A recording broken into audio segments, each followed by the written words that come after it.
Hello, everyone. Good morning, good afternoon, and good evening. I'm Asma Ghannam, President of the WAAAUB Philadelphia, Delaware Valley Alumni Chapter. And on behalf of the chapter leadership, we welcome you all to today's book discussion of Missions Impossible, Higher Education and Policymaking in the Arab World with author and former AUB President, Dr. John Waterbury. We're thrilled that so many alumni, faculty, staff, one student, and friends of AUB have registered from so many cities around the world. Please let us know via the chat where you're calling from. We'd love to see that. And thank you all for joining us. As most of you know, John served as AUB's 14th president from 1998 to 2008 and was the first to reside on campus since 1984. Before that, he was professor of political science at the University of Michigan, a faculty associate of the American University's field staff in Cairo, and for nearly 20 years, a professor of public policy and international affairs at Princeton University. Over the 6 years leading up to his AUB presidency, John served as director of Princeton's Center for International Studies and editor of the academic journal World Politics. He specialized in the political economy of developing countries with a special focus on the Middle East. In 2011, John served as senior advisor on higher education to Abu Dhabi's executive authority, and from 2012 to 2015, a visiting professor at NYU Abu Dhabi. John has published widely on the political economy in the Middle East, as well as on the politics of transboundary resources.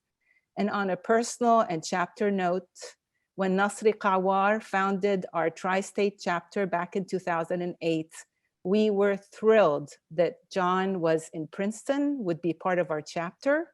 You and Sarah, if you don't remember this, you hosted one of our first social gatherings. You were the guest speaker at our first gala. It's great to have you back in the area, John. We know you've been traveling a lot. We'd like to hear about that. Thank you for your continued support and for today's discussion of your latest book. Just one note before I hand it over to Allison.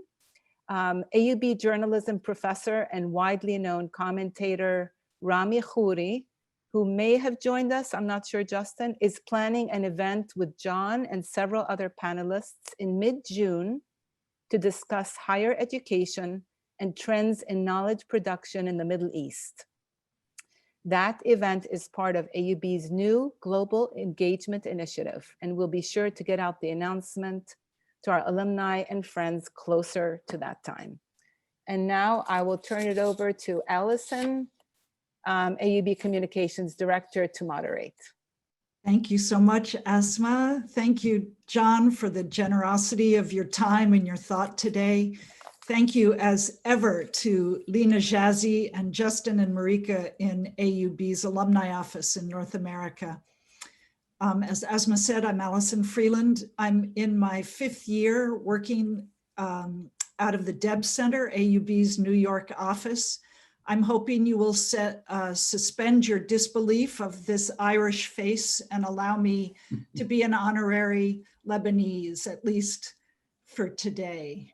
A couple of housekeeping tips. You'll enjoy it better today, I think, if you put your Zoom on speaker view up on the right-hand corner. Also, I see everyone has already known how to use the chat feature and put your comments and your questions in there. We'll be recording this today, so if someone would like to hear it afterward, we'll make sure you know where to go. And I thought maybe the way we could do this is that I would ask John some questions for about 15 minutes or so about the book. And I suspect that I am one of the only ones on the call who has been able to read the book already. Here it is. I don't know if that's got too much glare on it.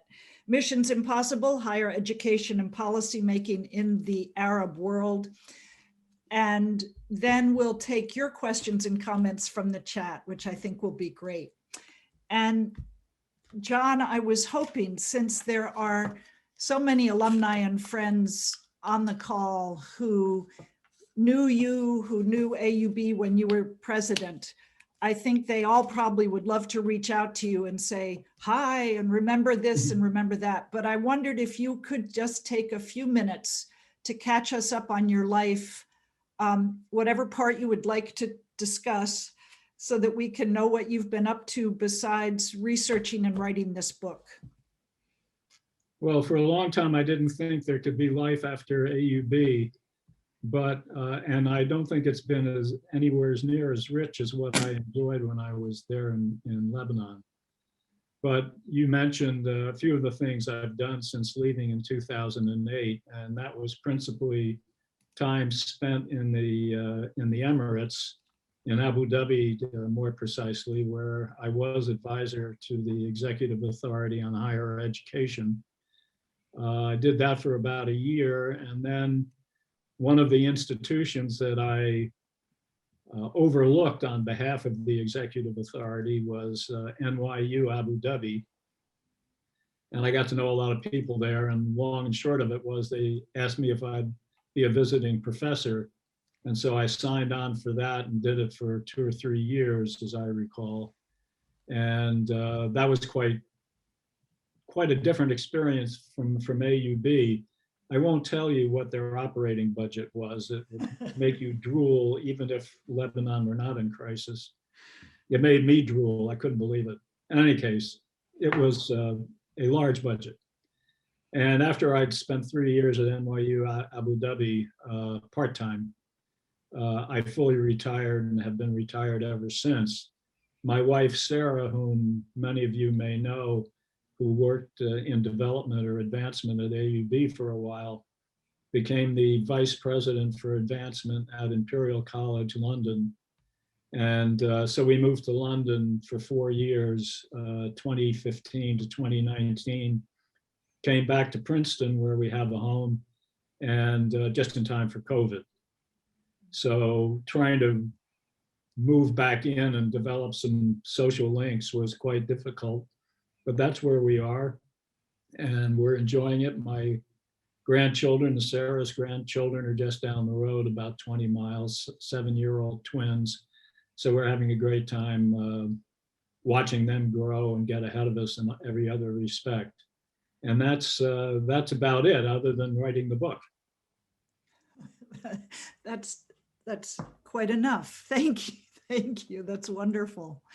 And you'll have to look at the chat after the call today to see all the greetings and where everyone is from. But if you start reading, we'll never get to the book. Right. I'll leave that to somebody else. I thought that it might be a good idea to ask you to talk about some of the major themes that come up in the book, because people, I'm guessing, will not have read it. And if that's all right with you, I thought I would trigger what stood out to me as some of the major themes and ask you to just elaborate on them a little bit. And also, I think it's fair to say that the audience for the book is policymakers. Is that correct? Should we start there? Policymakers and people active in academia. If I could just make one comment on that, it struck me, it shouldn't have surprised me, but many of us in the academy spend our lives in institutions that we never really study or maybe even understand. That was certainly my case. I went through Michigan, I went through a French university, and then 20 years at Princeton. And I just wanted to be left alone. I didn't have any large interest in how the beast actually functioned. And that's kind of curious to me, why academics aren't more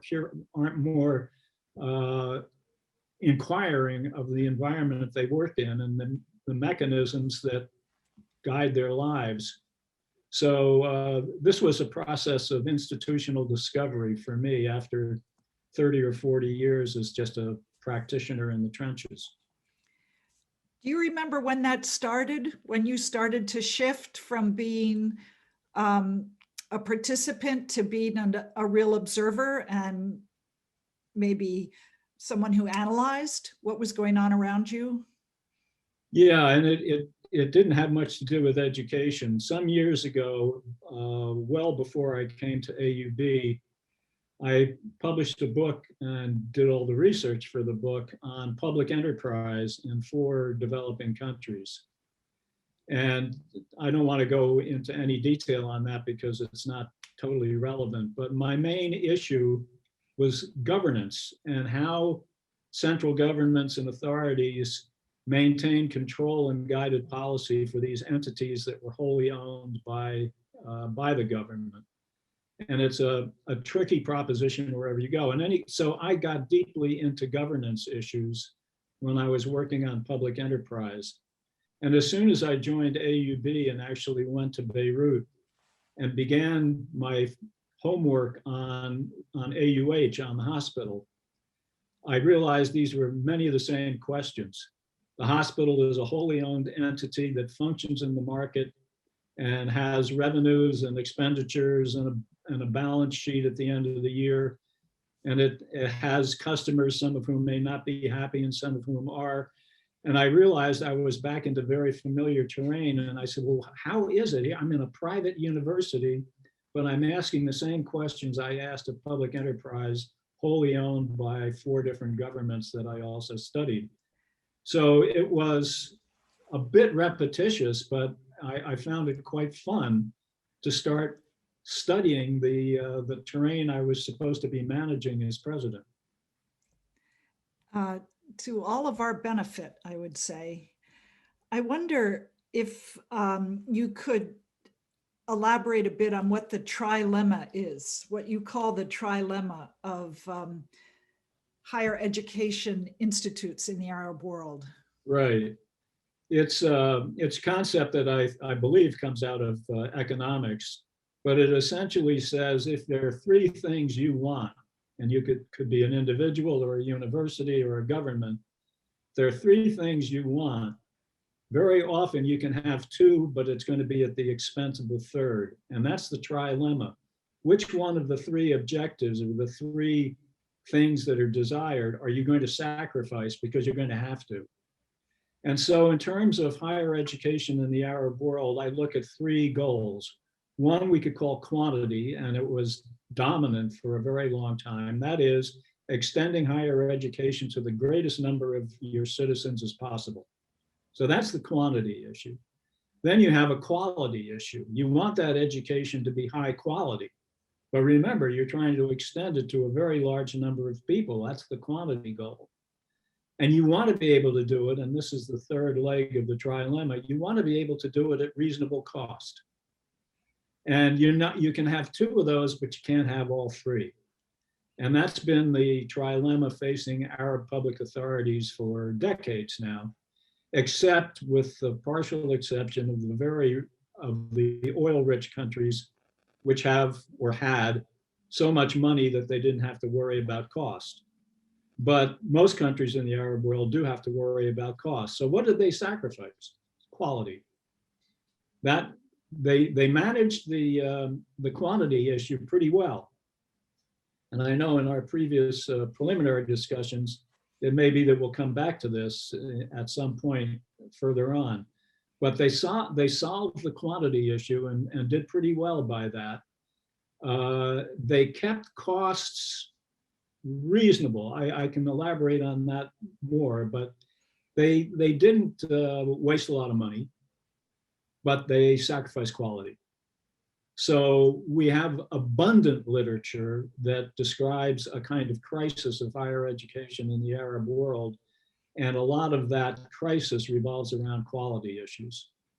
Poor quality education, rote learning, huge classes, lousy student-teacher ratios, lousy graduation rates, lousy job placement. All of it seems to come back to the quality of the education system, which has been sacrificed for quantity and reasonable cost. I wonder if you would touch on the few flagship universities that you spend some time on in the book. Something I found interesting, I think you'll tell me if I didn't understand this right, but that they started in a very, very disparate manner, no relationship really to each other, but many, many, many years later have ended up with some of the same situations. Is that correct? Right, I'm glad I must have been clear, because yeah, that's exactly right. Can I get an A on that question? Yes, A, very good. That'd be great if you talk about them. There was something self-serving in the 4 flagship universities I looked at, which were Mohammed V in Morocco, Damascus University in Syria, Cairo University in Egypt, and what was my 4th? My goodness. Why am I Just a blanking? minute.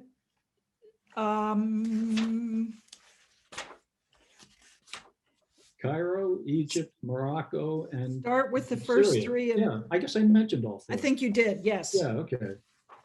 Now, what was self-serving is that I either lived in the countries where they're located or had very intense dealings with them, and that would be Damascus, the University of Damascus, during my tenure as president of AUB. So I felt like I had some basic knowledge of how they functioned and what kinds of challenges they were facing. But these were chosen because I had direct experience with them. I think they're good cases. And as you point out, they're quite disparate in many ways, but in terms of the trilemma that we're talking about, they wound up pretty much in similar situations. So when I say different, Cairo University is the granddaddy of them, founded in 1908. And so it's the oldest. Damascus would be the next oldest, founded in the middle of or right at the end of the First World War and the beginning of the French mandate over Syria. And then we had, oh, I know the one I forgot. My God, it's Lebanese University. Oh man, take me out and shoot me. Then we had Mohammed V University, founded shortly after independence, and it had origins before independence, but it was official by about 1957. And in roughly the same time period, Lebanese University was founded in stages in Lebanon and was my 4th case study. And is the point that they have ended up falling into that same trilemma trap, even coming from such different origins? It shows that there's I hate to use the term pathology, but a kind of internal pathology in these universities. This is not confined to the Arab world. I think I stressed time and time again, that was one of the surprises for me. There's really nothing unique about the difficulties Arab higher education is facing. But these pathologies became predominant in these 4 universities, even though they had rather different histories. Cairo University was founded as a private university, or Ahli University, at its beginnings. And then, despite the fact that it protested against any kind of governmental control on its activities, the situation during the First World War was so difficult financially for Cairo University that it essentially surrendered itself to the Egyptian government and said, take us over. It wasn't a hostile takeover, it was, please do this. And so all of the initial impetus towards a private, independent, autonomous, fully independent university was lost within 15 years, and it became a political instrument in the hands of Egyptian authorities. And all 4, to a certain extent, have followed that path. I think, again, a point I emphasize continuously is how universities in the Arab world are subordinated to political authorities and are regarded as part of the instruments of state power, rather than as independent beacons of knowledge and learning. They are the way we keep control of our society. And it doesn't matter if it's the king in Morocco or, to a certain extent, even Lebanon, which is the most liberal and has the highest fragmentation of authority and power of the four flagship countries, they wind up in the same kind of political context. Great interference from outside by political authorities, the politicization of senior positions in the university, from deans to vice presidents, and of course to the president, him or herself, and all too often it's himself, who often have cabinet rank and go through the same vetting process as a cabinet member. This is standard now across the four flagship universities I looked at, but even much more widely in other Arab countries that I didn't go into in the same depth. I think you used a term that really stuck out to me, and I was hoping you could elaborate on it, and it fits in with what we were just talking about, this sort of schizophrenia of Right. Being an autocratic system with a university. And maybe you could just, Sure. I know, tell us a little about what you're thinking about that. Yeah. So the leaders in the Arab world, going way back, decades, back in even into the colonial period, said all the right things about institutions of higher learning. I don't want to repeat myself, but emphasizing that these would be the crucible of the new citizen of the Arab world, that the university would help develop the human talent to run the independent experiments that were underway in the Arab world after the end of colonial rule. So it was lofty. It was forming our human resources, contributing to the economy, developing the foundations for our independence from colonial control, defying the efforts of neo-colonialists to take over our countries and our economies, et cetera, et cetera. So that was the common goal, and part of the schizophrenia. I think it's a laudable set of goals and probably a necessary set of goals. But very quickly, political leadership seemed to develop a profound suspicion of the very creations they had put in place. And it was as if they couldn't trust them to do their job and to carry out the mission as it was defined, that they would become hotbeds of subversion and ally with the enemies of the state, both internal and external, and become a negative force for the power of the state. So they were the beacon of hope and a great threat to political stability and political continuity. And if there was a balance that was achieved between these two visions, these two schizophrenic visions, it was that leadership leaned in the direction of caution and suspicion, and not in the direction of creation and autonomy for their universities. One of the issues that seems to come up over and over and over again is youth unemployment. And you, in the book, you talk a lot about trying to match this huge number of students graduating from the universities in the Arab world and the jobs that may or may not be waiting for them or matched to their education. Is there a way that you could talk about that? It's such a deep thread in the book. Yeah, it's critical. It's absolutely critical. And in many ways, the uprisings of 2011 can be seen as a manifestation of this crisis in employment for Arab youth, and particularly educated Arab youth. There is one feature of the Arab world. I said earlier that there isn't a lot going on in the Arab world that doesn't go on elsewhere, both good and bad. But on the issue of youth unemployment or educated youth unemployment, the Arab world really sticks out, and in a very negative way. It has the highest rates of youth unemployment of any region of the world, including sub-Saharan Africa.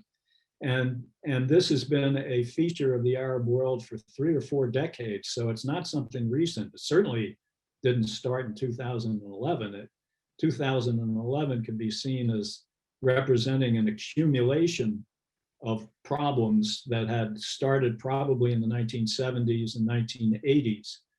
And I could go more into that, but I think I'll just leave it at that for the time being. So what we hear constantly in analysis of higher education is something called the mismatch. And I think Sari Hanafi at AUB has written a good bit about this. So, and I relied a lot on some of his work on this, but it's pretty common feature. The mismatch is that the education system isn't turning out graduates who are fit for employment, predominantly in the private sector in the Middle East.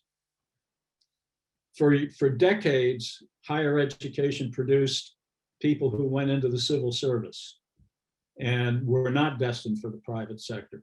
And there's still a very strong preference among Middle East youth to work in the public sector.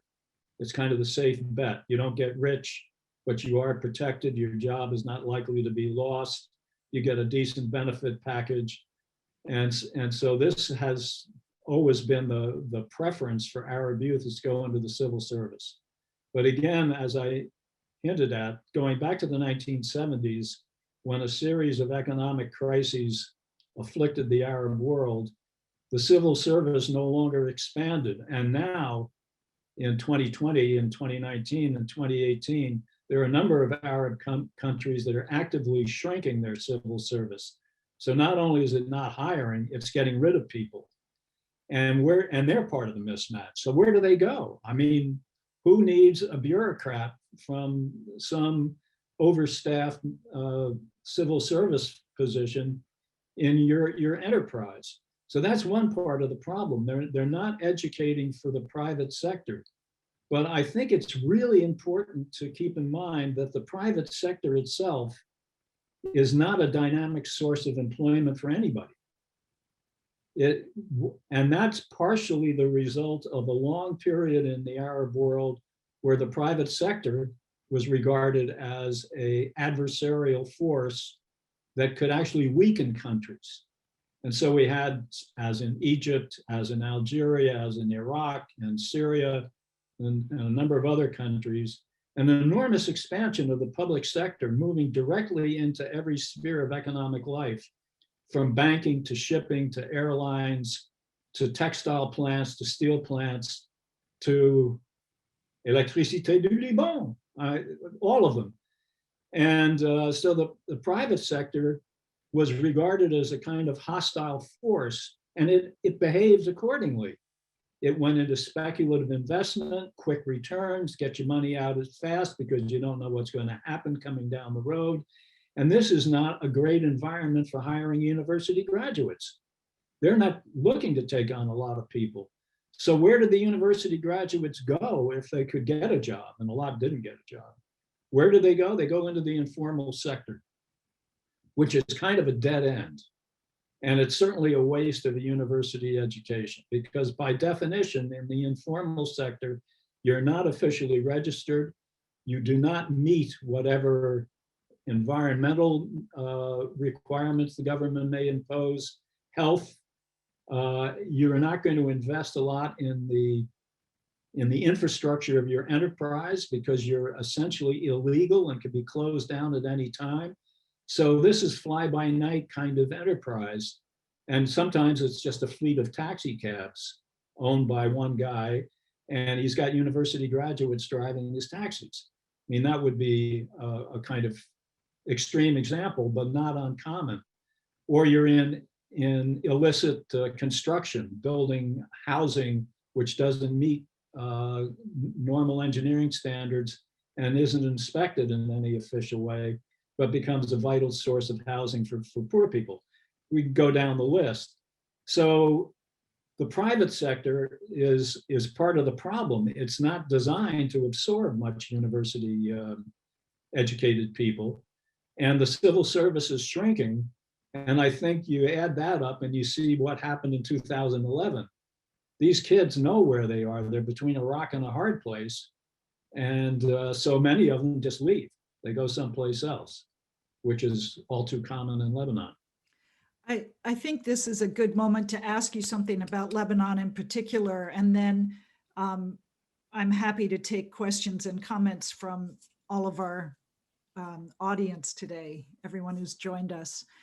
In reading the book, I was aware that Lebanon is of course suffers from many of the things that you wrote about, but also is its own unique place. And I Right. wondered if you might comment on that. I think you must know that more than many of us.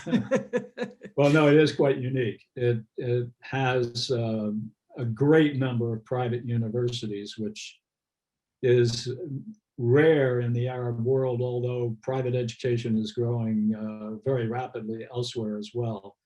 But until Lebanese University was founded in the middle 50s, Lebanon had no public university or public higher education of any kind. And it had Saint Joseph and the American University of Beirut and a host of other sectarian institutions that came along in their wake. So about half of all students in Lebanese higher education are enrolled in private institutions.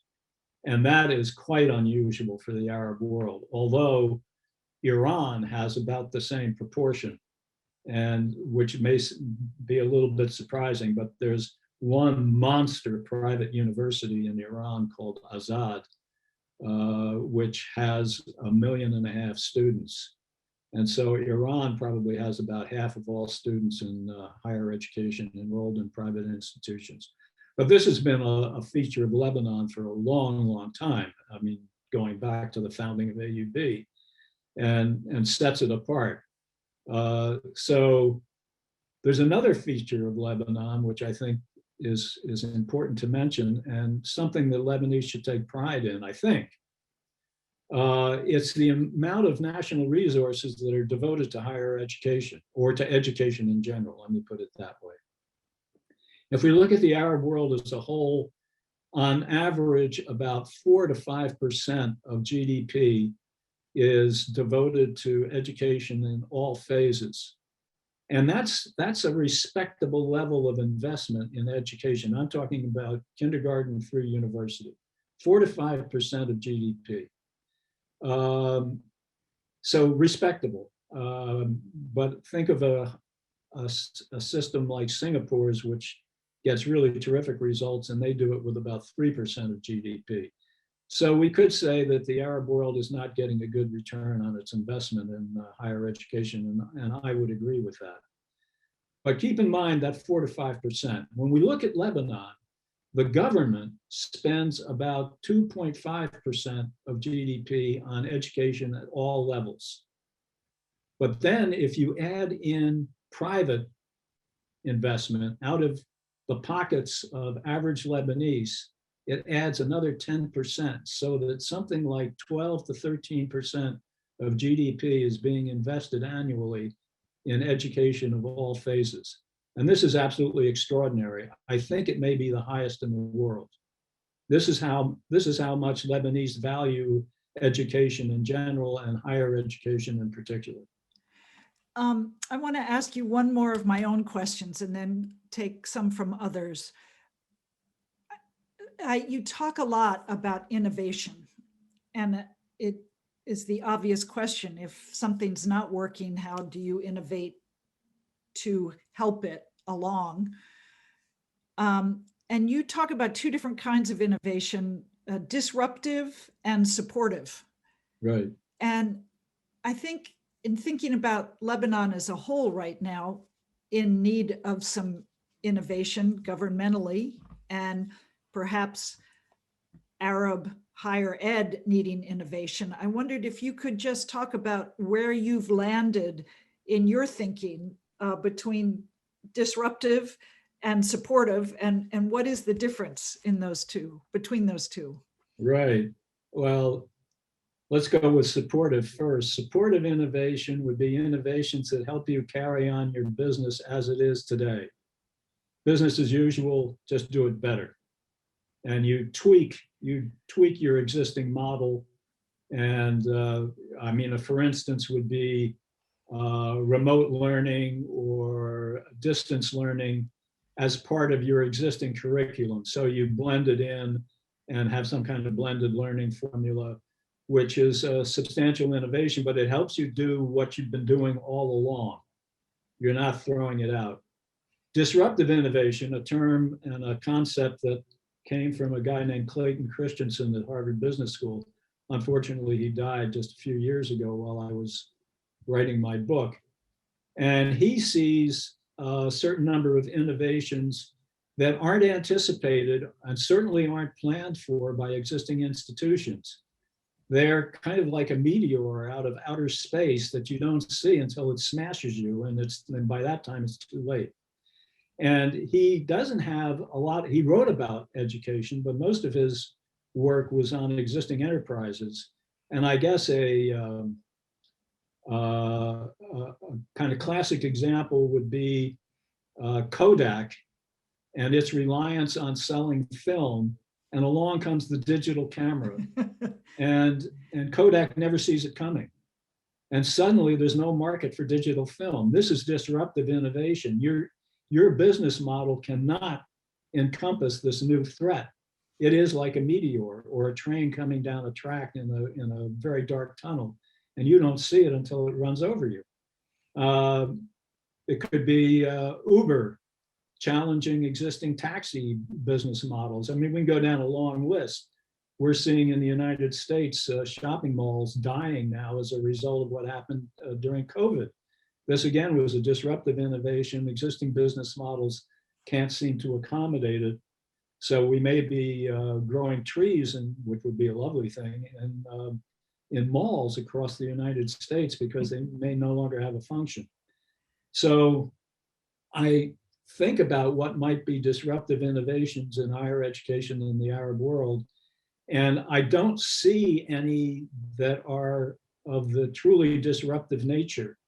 Distance learning maybe, but just about every Arab institution, private and public, is already engaging in distance learning and remote learning, flipped classrooms. All of the officials of the universities I interviewed for my book were fully aware of these challenges or new tools. And we're trying to figure out how to embrace them, and in a way, seeing them as supportive innovations of their existing mode of business. Now, at a certain point, remote learning could totally replace the physical entity we know as the university. And it might be that we could, that this might happen at some point, because it's very expensive to run all that physical infrastructure. Now you can't avoid a hospital because you got to take patients to a hospital. So hospitals are probably sacrosanct in this way, but the classroom itself, the physical classroom, and the physical thing we call the university may not be all that necessary to higher learning. And it may be that we could replace it with a much cheaper and equally effective alternative. I remember Clayton Christensen kind of described the challenge in these terms, that along comes somebody who has 2/3 of the existing product for half the price. It's not 100% of the existing product, but it's 2/3, which ain't bad. And it'll be delivered to you for half of what the existing product costs. You're going to be tempted. And he thought that something like that might happen in higher education. I'm not so sure, but it's a possibility. I think of that beautiful campus that most of the people on this call love so much, and whatever the magic of that campus is. Yeah, including me, for sure. I mean, how many AUB alums came to me and said, I met my wife overlooking the Mediterranean and we got married within about 36 hours. Not something that happens. It's magic. It's magic. With remote learning as much, I would imagine. Right. No. I think I'll ask Asma to read the first question that she has, and then I'll check some myself. How's that? Asma? Muted. Can everybody hear me? Yes. So this is from Wafa Bibi. Thank you for calling in from Switzerland. Given the challenges of public universities, including the forementioned, in terms of the trilemma, why didn't private universities similar to AUB play a larger role across the Arab world? Well, I think they will. They've been multiplying at an extraordinary rate. Lebanon being one of the countries, even while I was president, we had a real burst of private institutions founded and licensed in Lebanon at the close of the last millennium. And it's happening just about everywhere. The most resistant countries to private education have been the North African Arab countries. And I attribute this to their French colonial origins.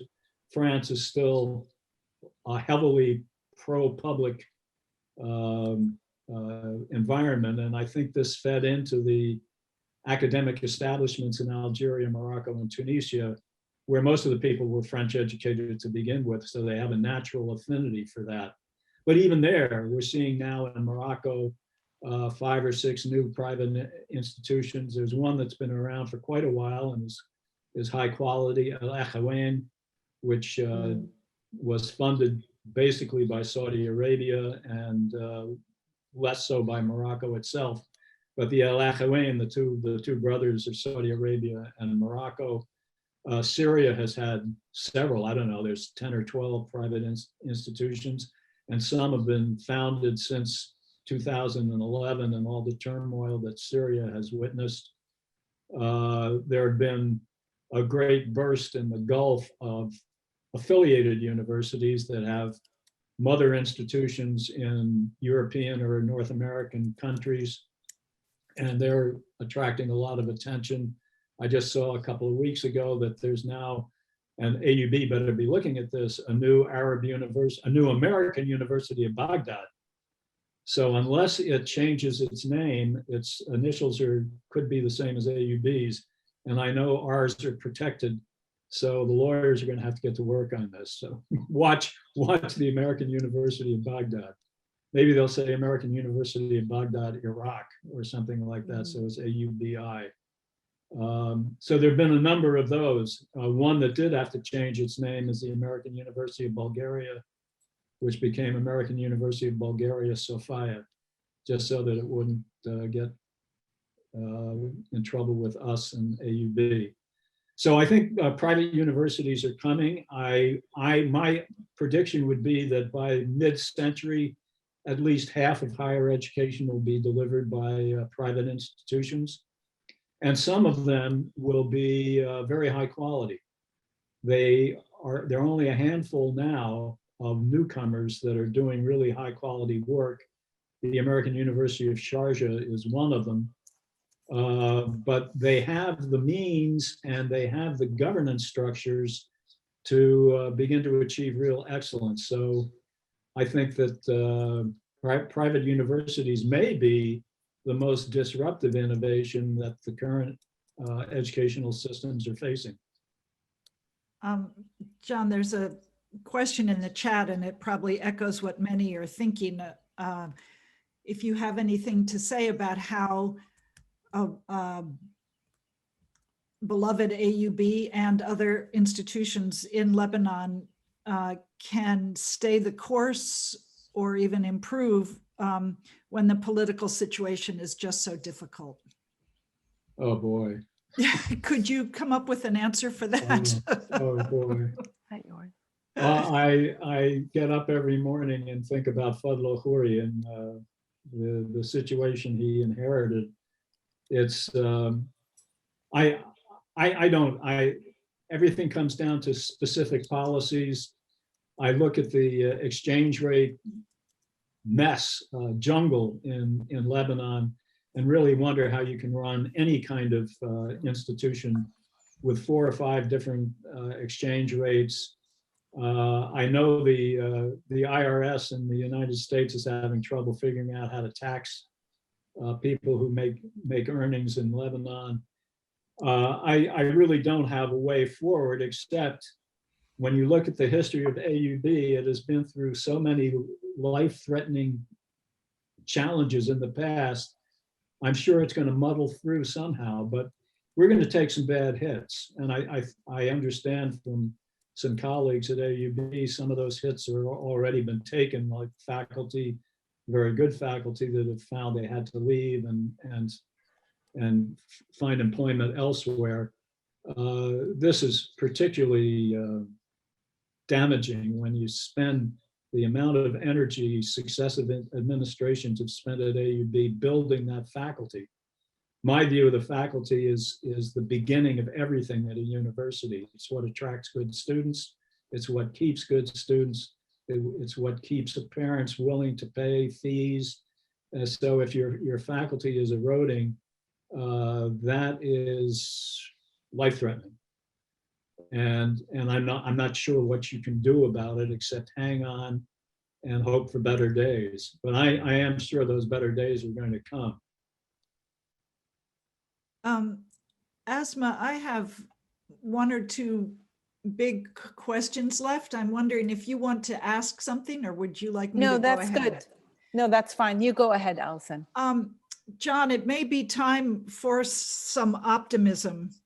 And I think when we spoke earlier in the week, you mentioned that looking at all of the data and what people say is surely a terrible crisis of higher education in the Arab world, that you came away with some thoughts that surprised you. And I thought this might be a nice moment to say that. Yeah, no, you're absolutely right. I was surprised by something that grew on me over the years in which I researched this book. Now, the general critique of Arab higher education is that it's a command and control system, highly centralized, and that the individual units within the system do not have sufficient autonomy to carry out their business. And I realized that when I or other academics or policymakers think about universities, they think about the university as if it were the most meaningful unit of analysis, the locus of effective decision-making for admissions, for curriculum, for faculty hiring and promotion, and for establishing a kind of brand name for the university. And that's the environment I came out of. My CV says that I worked for Princeton, I worked for Michigan, I worked for Aix-Marseille-Trois, I worked for the American University of Beirut. It doesn't say I worked for a system located in Cairo or Beirut itself, or Paris, or you name it. But as I began to think about it, these systems, and I take the Nasserist moment in Egypt as sort of setting the contours, these systems were pretty effective in achieving their goals. I go back to the trilemma. They sacrificed a lot of quality for quantity, and moved ahead in a remarkable way. They trained a lot of civil servants, but they needed civil servants. Now, let me just give you another statistic. When independence came about in the Arab world, something that's called the gross enrollment ratio was probably about 5 or 6% on average in the Arab world. What does that mean? It means that if you take an age cohort, we'll say 18 to 22, about 5 to 10% of that age cohort of university age was actually enrolled in a university, 5 to 10%. Today, it's 30% or more and growing. And the Arab world achieved this during a period of very rapid population growth and at reasonable cost. So, that's not bad.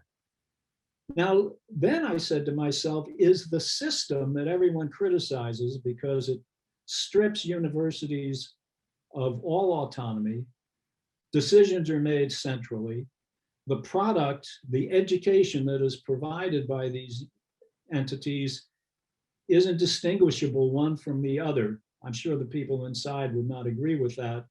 But basically, Asyut University offers what Cairo University offers, what Suez Canal University offers. And you could say the same in Syria or Iraq or Morocco or anywhere else. So same product, the faculty is hired and promoted according to a uniform set of criteria that's centrally administered. And then finally, the Ministry of Finance and the Ministry of Higher Education, Scientific Research set the basic policies for all the entities. Terrible if you're a former Princeton faculty member or even an AUB president, awful. There's no way we can accept this. But then I began to say, why not? It achieved a lot. And in terms of social equity, it may be more equitable than what we're trending towards in the Arab world, which is greater autonomy for individual universities. The only reason you want autonomy in a university is to be able to compete. Now, I could elaborate on that, but what do you need? You want to hire the best faculty. So you want to have control over your ability to bid for that faculty by offering them good salaries or a good benefits package. You go down the list, you want excellence in mechanical engineering or in Arabic instruction. You want to graduate kids who go off and find work, 75% of them within 6 months of graduation, and can pay off their loans within a certain period of time. And you want to join the world rankings of universities that are looking at these very same variables and ranking universities according to them. And so that's why you need autonomy, so that you can compete and say, I'm doing better than LAU, or LAU is doing better than Beirut Arab, or Beirut Arab is doing better than its mothership, Alexandria. Otherwise, why do you need autonomy? You don't. But what's the result going to be? The result is we're going to have a pecking order of universities, some of very high excellence that are the Harvards and Berkeleys and Chicagos of the Arab world, and then a lot which are down at the bottom of that, carrying out a tremendous amount of education, but not with the same repute and the same prestige as the ones at the top. And who's going to go to the ones at the top? It's going to be the well-off, because they send their kids to the good high schools and they get the top scores on the secondary exams, and then they get admitted to whatever the elite institution is in the new system. So I'm wondering, do we really want to throw out the old system, which was one size fits all? It doesn't matter which one of our universities you go to, you're going to get roughly the same education, in favor of this more hierarchical elitist model, which I think will be the inevitable result of everything I worked for, which is greater autonomy for universities. I wonder, Asma, do you have a few questions you want to throw in here? Okay, we have a question from Haifa Dia from Jordan. What about the massive open online courses? We started EdRAC with AUB collaboration. With the mismatch of the skills of university graduates to the needs of the labor market, do you see universities shifting to more skills-based learning? Yes, yeah, I think that's a very important point. I actually mentioned EdRAC in my book in a couple of instances because it's fairly unusual in the Arab world. But one of the things I look at is something called competency-based education, CBE. And it's a rather remarkable approach, which says, we don't care how long it takes you to acquire skills. All we do is certify when you acquire them. So if you're a person that's already employed, maybe in midlife, and you feel you need a career change, take your time. You can do it at your own pace. All we do is make sure you acquire the skills, and when you're ready to take our qualifying exams, we will certify that if you pass them, that you have acquired the skills that you claim you have. And this can all be done remotely, unless it involves laboratories, but a lot of it can be done remotely. And it could be a very inexpensive alternative to existing models. There are some universities in the United States which are aiming at college dropouts. And this is a huge problem in the Arab world, which I haven't mentioned, but attrition on average is at least 30 or 40% in Arab universities. So those kids who come in their first year are only about 50% of them are going to graduate 3, 4, 5 years later. And that's just a waste of investment, and it's a huge financial burden. So there are universities in the United States which are targeting the dropout population in the United States. These are kids, or maybe not kids, maybe people in mid-career who have identified themselves as wanting a university education, and they've been thwarted for some reason. Either it becomes financially too difficult for them to continue, or as we often find in the Arab world, it's they don't have a mastery of a foreign language, which may be crucial to their education in engineering or medicine. So what do you do? In the United States now, we have places that you may not have heard of. I think one is called Maryland College University, another is called the University of Southern New Hampshire. Arizona State, many people have heard about. But these are universities that recruit their students online. They now have enrollments, both of the ones I mentioned, Maryland and Southern New Hampshire, they have enrollments of 95,000. They pride themselves on job placement. They claim that their satisfaction surveys are off the charts. Students love them. And from my point of view, most important, all of their faculty, I hope I don't offend my AUB colleagues here, all of their faculty are adjunct. That is, many of them are professionals who are teaching part-time. So they have a much lighter financial burden in maintaining their faculty than they do if they had full-time faculty with all the benefits packages that go along with it. The students seem to like it, and as far as we can tell, the faculty, because they have other means of employment than this job at Southern New Hampshire, like it too. So there are new models that are being tested, and we'll see if they hold on. But I look at the United States, where only 60% of enrolled students finish their undergraduate work in a period of 8 years. And the other 40% fall out into the job market. And I would think are there probably as generating demand for further education. Asma, do you have another question to ask? Except you're on mute, Asma. Okay, this is from Nadim Urtas. Thank you, John, for putting together such a comprehensive expose of higher education in the MENA region, pointing out to major issues and concluding with about 16 possible ways forward. You give KOC and Sabanji universities as examples of institutions of higher learning growth in the future. Are their boards of governors independent and self-propagated? From your experience at AUB, would you think that universities in the region do not establish venues to share and transfer best practices to each other? Yeah, I would definitely hope that the latter is true or potentially true.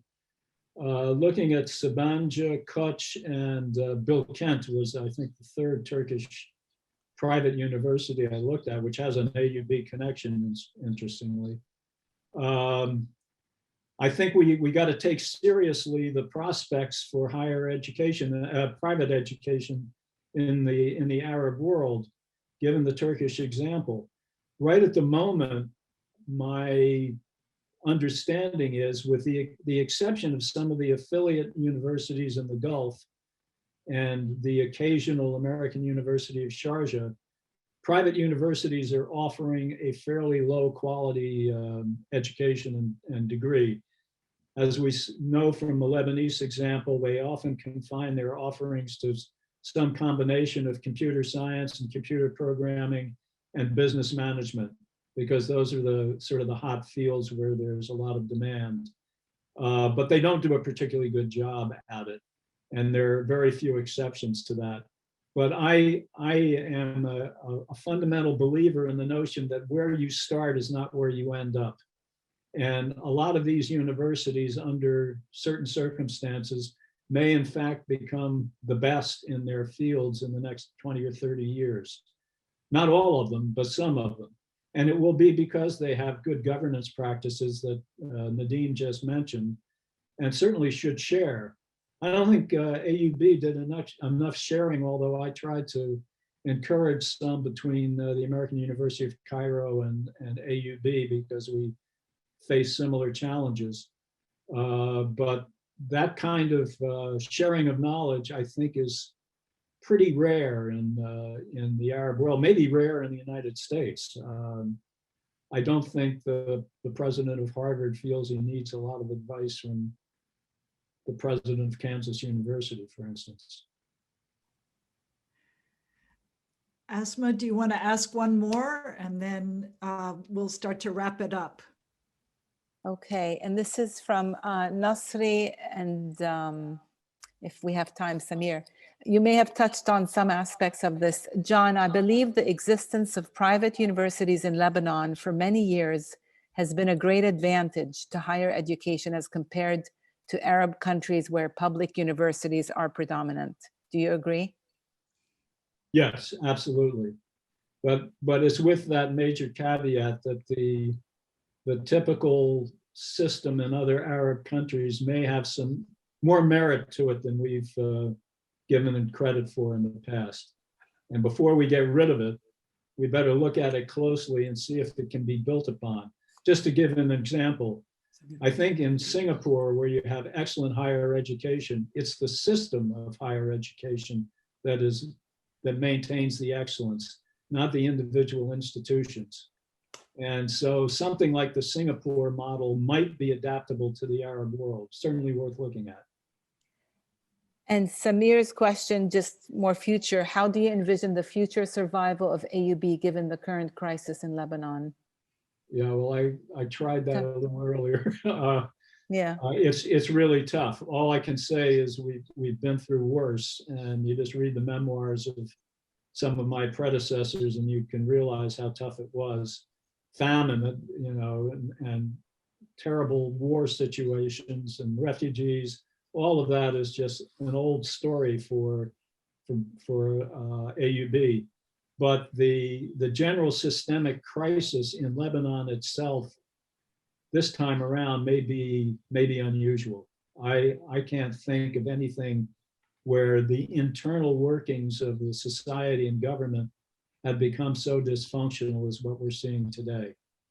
And AUB alone can do a little bit to help, but it's a policy taker in this sense and not a policy maker.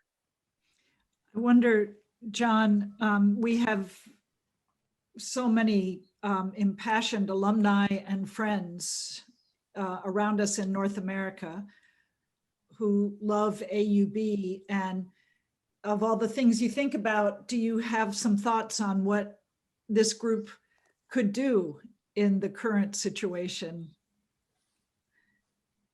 Well, I mean, the obvious thing, and I have a wife who's a professional fundraiser. I wasn't setting you up for that. Dig deep in your pockets and support the alma mater. I hope the people who have left, and I certainly sympathize with them, will keep a back option of returning if things get better, and supporting their former colleagues at AUB who are still in the trenches trying to carry on. I certainly feel that way towards Fadlo. I just sometimes can't imagine the difficulties facing as president. And I know we have a great board of trustees, which has been substantially renewed since I was president. And I'm sure they're a source of both good advice and good support. So you just have to hang on. AUB is an extraordinarily valuable institution in Lebanon. In some ways, it's probably the most coherent and well-managed entity in the private sector in Lebanon, although I'm I don't want to compare it to a company, but it's got a century and a half of carrying on, and those institutional habits are hard to shake. So I'm hoping they're going to carry us through in this instance. John, there are more questions, and I think I'm going to answer them by saying that people can get your book. You certainly deal with all of these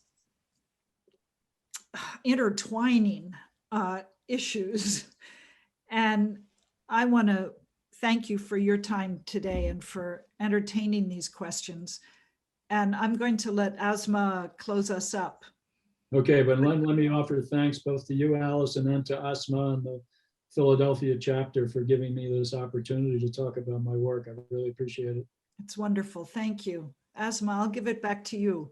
Just, I know this has been very educational for me. I mean, this is a subject I don't come across and know very well. Thank you for everything. And thanks to all the guests who called in today. We really did have representation from around the world. Many of you are professors, presidents of former chapters. So thanks for making the time, and be safe, everyone. And thank you, Lena and Allison and Justin, for everything. That's it. Thank you, John. Thank you.